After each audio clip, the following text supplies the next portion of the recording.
My brother slept with my wife and got her pregnant. I broke his face, kicked her out, and legally stripped my entire family of their inheritance before ghosting them for 5 years while they rot in poverty. I want to be honest about what I did. All of it. Not just the legal parts. Not just the clean parts that make me sound calculated and precise. The part where I broke my brother's face. The part where I put my pregnant wife's bags on the lawn at 11 p.m. in November. The part where I sat in my attorney's office 3 days later and systematically removed every person who had failed me from every financial document I controlled. I want to be honest about all of it because I am done carrying the version of this story where I am the villain for how I responded to being betrayed. I am not the villain of this story. I reacted like a human being. And then I acted like a man who understood that emotion without strategy is just noise. My name is Marcus Webb. I'm 38. I own a commercial flooring company. Started it at 27 with $14,000 in savings and a second-hand truck. By the time this story begins, I had 22 employees, 4 vehicles, and contracts with 3 regional property management companies worth $1.8 million annually. I built it with my hands and my hours and the specific kind of stubborn patience that people who grew up with nothing develop because they have no alternative. My wife was Joelle Webb. 34. She managed the office side of my business for 4 years. Scheduling. Invoicing. Client communication. She was good at it. She was also, for at least 7 months before I found out, sleeping with my brother in ways that produced a pregnancy she told me was mine for 3 weeks before the truth forced itself into the open. My brother is Dex Webb. 31. He has worked for me on and off for 5 years. Mostly on when he needed money. Mostly off when he felt like it. I gave him work because he was family and because my parents had asked me to look after him when I was 22 and Dex was 15 and my father's back had given out and someone needed to. I looked after him for 16 years. That's what I did. My parents are Carlton and Nora Webb. Retired. Living in the house I bought for them 4 years ago. A 3-bedroom rancher in a quiet suburb 20 minutes from my office. I bought it because they needed a better situation and because I was in a position to provide one and because Carlton had worked 34 years in a warehouse and deserved a house without a leaking roof. I paid $287,000. Cash. Because by that point I could. The house was in my name. I want you to remember that. It was always in my name. I found out on a Thursday. Not the way most people find out. Not through a text or a camera or an accidental live stream. I found out because Joelle went to a prenatal appointment at 14 weeks and the doctor asked a standard question about family medical history and Joelle, who had been maintaining the lie with what I now understand was considerable effort, made a mistake. She listed Dex's family history instead of mine for a genetic marker question. She caught herself immediately. But the doctor, who is thorough and professional, noted the discrepancy and asked a follow-up question. Joelle came home from the appointment and she didn't say anything about it. She made dinner. We ate. She went to bed early saying she was tired, which was normal at 14 weeks. I did the dishes. I watched television for an hour. I went to bed. Friday morning she was already up when I woke. Making coffee. Standing at the kitchen counter looking out the window at the backyard. I said, "How was the appointment yesterday?" She said, "Fine. Good." I said, "Everything okay with the baby?" She said, "Yes. Everything's fine." She handed me coffee. She didn't look at me directly when she handed it over. And Joelle always looked at me directly. She was a direct person. She had been a direct person for 6 years of marriage. The not looking was the thing. Small. Specific. The kind of thing you notice when you've shared a house with someone for 6 years and you know their habits the way you know the sounds your own building makes at night. I said, "Did something happen at the appointment?" She said, "No." "Why?" I said, "You're not looking at me." She said, "I'm tired, Marcus." I said, "Joelle. Did something happen at the appointment?" She set her coffee down. She turned to look at me then. And I watched something cross her face that I can only describe as the expression of a person who has been holding a door closed for a long time and has just run out of strength to keep holding it. She said, "I need to tell you something." I said, "Tell me." She told me. Not everything at first. The first telling was brief. She said she and Dex had been involved. That it had started 7 months ago. That the baby might not be mine. That she was sorry. That she had been trying to figure out how to tell me. That she loved me. That she didn't know how this had happened. I listened to all of it without speaking. When she was done I said, "Where is Dex right now?" She said, "Marcus." I said, "Where is he?" She said, "He's at the yard. He was supposed to start the Hendricks job this morning." I said, "Okay." I got in my truck. I drove to the job yard. Dex was there. He was loading tile samples into one of the company vehicles. He saw me pull in. He stood up straight. He knew from the way I got out of the truck. He knew before I said a word. I walked across the yard and I hit him. Once. Hard. He went down. He stayed down for a moment. Then he tried to get up and I hit him again. His nose broke on the second hit. I know because of the sound and because of what his face looked like afterward. I want to be clear, I am not proud of this. I am also not going to pretend it didn't happen or that I regret it in the way people expect you to regret it. He slept with my wife for 7 months and got her pregnant and said nothing to me. He looked me in the face every week and took my paychecks and ate at my table and said nothing. 2 hits. Broken nose. In the scheme of what he did, I consider the account approximately settled on the physical side. I told him to get off my property. He got off my property. I drove home. Joelle was still in the kitchen. She had been crying. She looked at my hands and she said, "Did you hurt him?" I said, "Pack enough for a week. You need to be out by tonight." She said, "Marcus. It's November. It's cold. I'm pregnant." I said, "I know it's November. I know you're pregnant. Pack enough for a week. I'll box the rest and you can arrange pickup. You need to be out by tonight." She said, "Where am I supposed to go?" I said, "Call Dex. He seems like someone you're comfortable going to." I went to my office and closed the door. I heard her on the phone. I heard her crying. I heard luggage being pulled from the closet.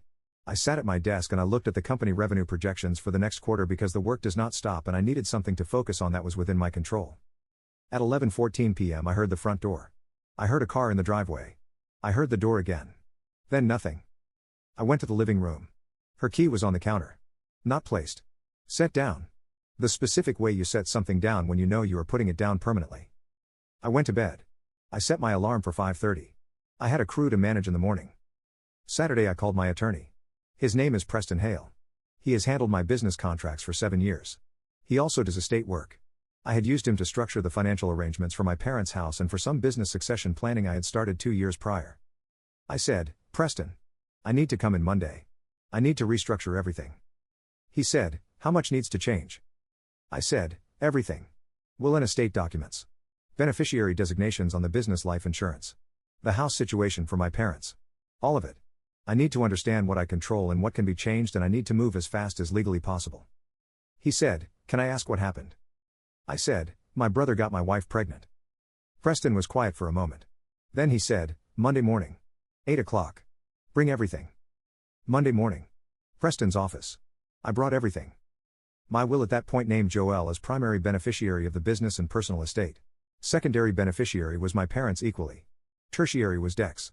The business life insurance, $2.1 million policy, named Joelle as primary, my parents as secondary. The parents' house was in my name with a verbal understanding that they could live there indefinitely. No formal life estate. No legal occupancy agreement. Just my word and theirs and the assumption that family meant something. Preston laid out my options carefully. He said, "Joelle is your current spouse. Until the divorce is finalized, she has certain marital rights. We can file immediately and begin the process.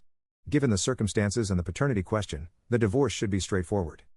I said, "Fine. File today." He said, "The will. You can change it immediately. It's your document. You can remove anyone you choose." I said, "Remove everyone. Joelle, my parents, Dex. All of them. Rewrite it with a charitable remainder trust structure. I'll designate recipients later." Preston made a note. He said, "The business insurance. Beneficiary change is administrative. We can process that this week. Who do you want named?" I said, "The charitable trust." "Same one." He made another note. He said, "The house." I said, "What are my options?" He said, "It's your property. Your parents have no legal claim. You could sell it. You could give them notice to vacate.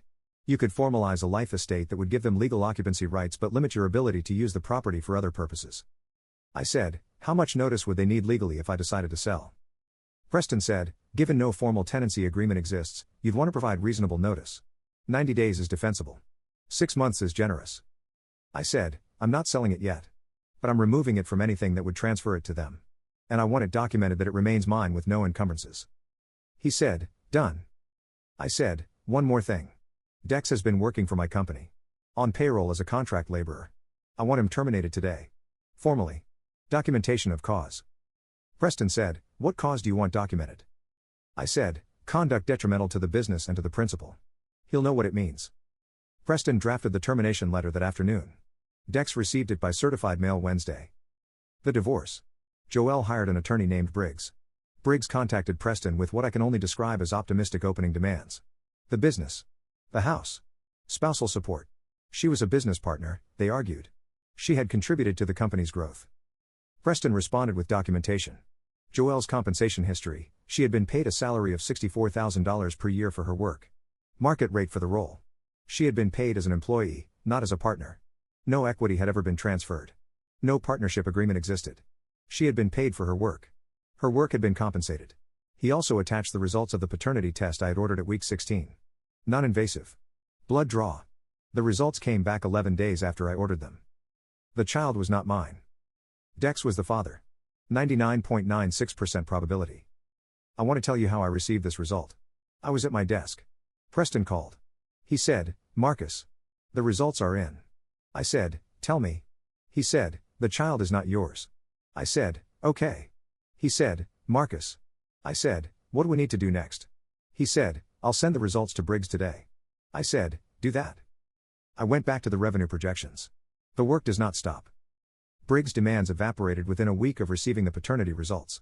The final divorce settlement gave Joelle $22,000, her personal savings she had accumulated before the marriage. She got her car. Her personal belongings. She got nothing from the business. Nothing from the house. Nothing from the accounts. Dex. The broken nose healed. He found work eventually. Seasonal landscaping. Then a warehouse position at $17 an hour. Then nothing for a while. I know this not because I tracked him but because my industry is mid-sized and people talk and occasionally information arrived without my asking for it. He called me twice in the first month. I didn't answer. He showed up at my office once. My site manager told him I wasn't available and asked him to leave. He left. That was the last time he tried to contact me directly. My parents. This is the part people ask about most. My parents. Carlton and Nora. The people I bought a house for. The people I had supported in various ways for 16 years. What happened with my parents? Here is what happened. They called me the Saturday after I threw Joelle out. My mother called first. She said, "Marcus. We heard what happened. We heard about Joelle and Dex. I'm so sorry. Are you okay?" I said, "I'm managing." She said, "Dex is, he came here. He's staying here for a while. He needs some time to figure things out." I said, "I'm sorry?" She said, "He had nowhere to go. He's family. We couldn't just." I said, "He got my wife pregnant for 7 months while I paid his salary and put food on the table. He's staying at my house. The house I own. That you live in because I bought it for you." She said, "Marcus. He's your brother." I said, "I know what he is." She said, "We're not choosing sides. He had nowhere to go." I said, "Mom. The house you are living in is mine. It has always been mine. I want you to understand that clearly." She said, "Marcus, you're not going to." I said, "I'll call you later." I called Preston that afternoon. I said, "The house. I want to formalize the situation. I want a formal month-to-month rental agreement with my parents. Market rate. Documented. No grandfathered arrangement. If they want to stay, they pay rent." Preston said, "Market rate for that area is approximately $1,650 per month." I said, "Draw it up." My parents received the rental agreement the following week. My mother called me immediately. She said, "Marcus, what is this?" I said, "It's a rental agreement. You're living in my property. I need it formalized." She said, "We can't pay $1,650 a month. You know our income." I said, "Their combined Social Security and my father's pension came to $2,840 a month. $1,650 was 58% of their income." I said, "I know your income." She said, "Marcus. We said we were sorry. We didn't know this would." I said, "You let him stay there." While I was. I stopped. I said, "The agreement is in the mail. You have 30 days to sign it or to let me know you're making other arrangements." They signed it. They paid $1,650 a month for the first month. The second month they were $400 short. They called me. I said, "The full amount is due per the agreement." They paid the remaining $400. Third month they paid in full. Fourth month Dex was still there and apparently contributing nothing to the household, and my mother called again asking if there was any flexibility. I said, "No. I want to be clear about something. I did not set the rent to punish my parents for their poverty. I set the rent because they had taken in the man who destroyed my marriage, and they had done it in my house without asking me and without appearing to understand what that decision meant. The rent was documentation.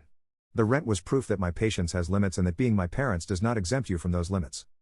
Month 5 Dex got the warehouse job. He gave my parents $400 a month. Still short. They made it work. I left for the first time 6 months after the divorce was finalized. Not a vacation. I'm not a vacation person. I had been in conversations for 8 months with a development group in another region that wanted to expand their property management portfolio. They needed a flooring contractor they could rely on. I flew out. I looked at the operation. I decided to open a second location. I leased a building. I hired a site manager. I spent the first 4 months between locations. Then I hired a regional manager for the original location and shifted my base to the new one. I didn't tell my parents I was leaving. I didn't tell anyone in the family. I had Preston handle all ongoing communications. Rent collection. Any legal matters. Everything through Preston. I was gone. Year 1. The second location cleared $380,000 in revenue. I reinvested $200,000 into equipment. Hired 4 more people. Started conversations with 2 additional property management groups. Back home, Dex lost the warehouse job. Month 7. His attendance record had apparently been an issue. He moved out of my parents' house. Got a room somewhere. My parents' $400 contribution disappeared. They called Preston. Preston relayed the message. I said, the rent remains $1,650. They worked it out. My father started doing small handyman jobs for neighbors at $25 an hour on a back that had given out at 54. He was 67 now. I sent Preston a message when I found out about my father doing handyman work. I said, lower the rent to $1,200. Preston said, you want me to tell them why? I said, no. Just process the change. Year 2. My second location cleared $890,000. I opened conversations about a third. Joelle had the baby. A girl. Dex was present for the birth according to information that reached me without my asking. He was working again. Something in retail. $14 an hour. His child support obligation was $510 a month based on his income. He was paying it inconsistently. I did not think about Joelle's daughter often. I had no connection to her. She was not mine. She was the result of a choice 2 people made, and those 2 people would navigate its consequences without my involvement. Year 3. Third location. $2.4 million total annual revenue across all 3. 47 employees. Back home, my parents had adjusted. My father's handyman work had become something like a small business. Word of mouth in the neighborhood.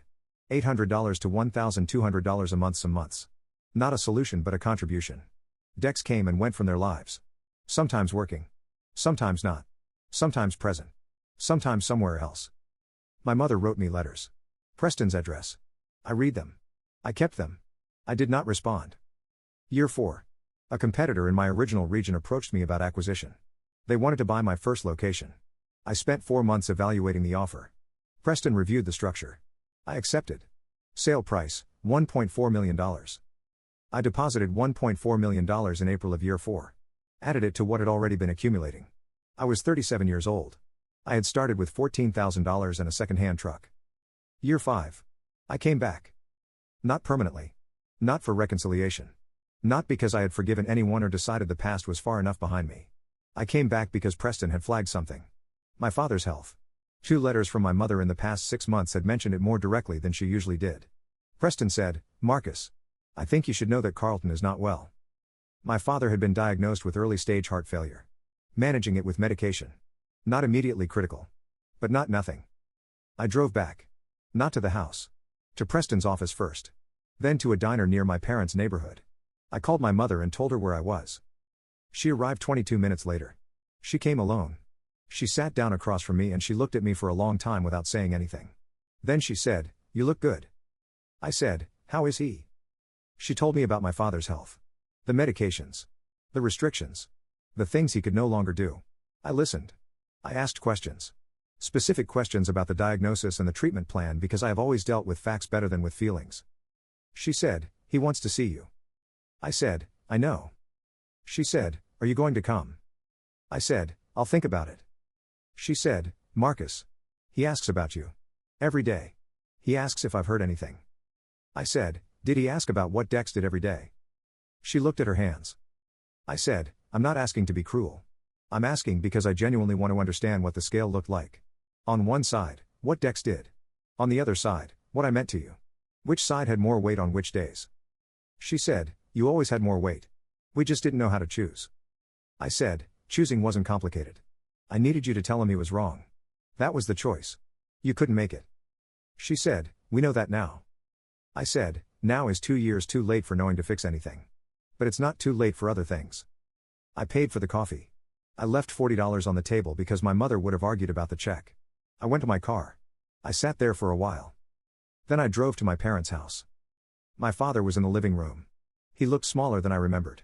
The years and the heart and the warehouse work that had broken his back at 54 had made him smaller. He looked up when I came in and for a moment he didn't move. Then he stood up slowly. He stood up because that's what Carlton Webb does. He stands up. I said, "Sit down, Dad." He said, "I'm standing for this." We stood there in the living room of the house I had bought for them and we looked at each other. Then he said, "I'm sorry, son. I am sorry for all of it." I said, "I know." He said, "I should have thrown him out the day you told us. I should have stood next to you. I didn't. I have thought about that every day for 5 years." I said, 5 years is a long time to think about something you could have just done." He said, "I know." We sat down. My mother made coffee. We sat in the living room for 2 hours. We talked about the business. About his health. About the neighborhood. About small things and large things and the specific kind of conversation that happens when people have been apart long enough that everything needs to be rebuilt from the foundation. I did not forgive them that afternoon. I want to be clear about that. There was no moment of resolution. No scene where everything was restored. Forgiveness is not a single afternoon. It is a long and specific process that I am still in the middle of. But I stayed for dinner. And I came back the following Sunday. And the Sunday after that. Dex. He was not at the house during any of these visits. My mother said he came by occasionally. I said, "When he comes by, I don't." She said, "I understand." She enforced it. Whatever she is a woman who can enforce a thing when she understands the cost of not doing it. The house. I reduced the rent to $800 a month in year 5. Not because they had earned it. Because my father's medical expenses were real and $800 still documented the arrangement and $800 was what I decided was right. The will. It still does not name them. I have added a provision that if I die with the house still in my name and my parents still living in it, they have a formal life estate through the end of their lives. That provision is not generosity. It is what my father worked 34 years for. It is the minimum. The business insurance still names the charitable trust. That has not changed. My brother. Dex is somewhere. Doing something. His daughter is 4 years old. He sees her inconsistently. Joelle is managing. She has a job with a different events company now. She lives 30 minutes from where we used to live. I know because information reaches me. I do not seek it. He has never paid back the money he borrowed. He has not tried to contact me since the office visit in month 1. I don't know if he thinks about what he did. I don't know if he understands the full accounting of what his choices cost him. The job at my company. The goodwill of his parents in better times. A brother who would have given him the shirt off his back if he had asked instead of taking what he took. I don't need him to understand it. I understood it for both of us a long time ago. $14,000 and a second-hand truck at 27. $2.4 million in annual revenue at 38. A third location and a father I'm having Sunday dinners with again and a brother I'll probably never speak to and an ex-wife I never think about except when I'm filing the annual business documents and I see her name in the old records and have to update it out. I broke my brother's face. I kicked out my pregnant wife in November. I removed my entire family from every financial document I controlled and I disappeared for 5 years. I did all of those things. And I would do them again. Not the broken nose, I am not proud of that. But the rest. The locks. The documents. The distance. The years of silence that forced everyone involved to understand that my presence in their lives had been worth something. They understand it now. 5 years and a rent agreement and a father who stands up when I walk into the room. They understand it now.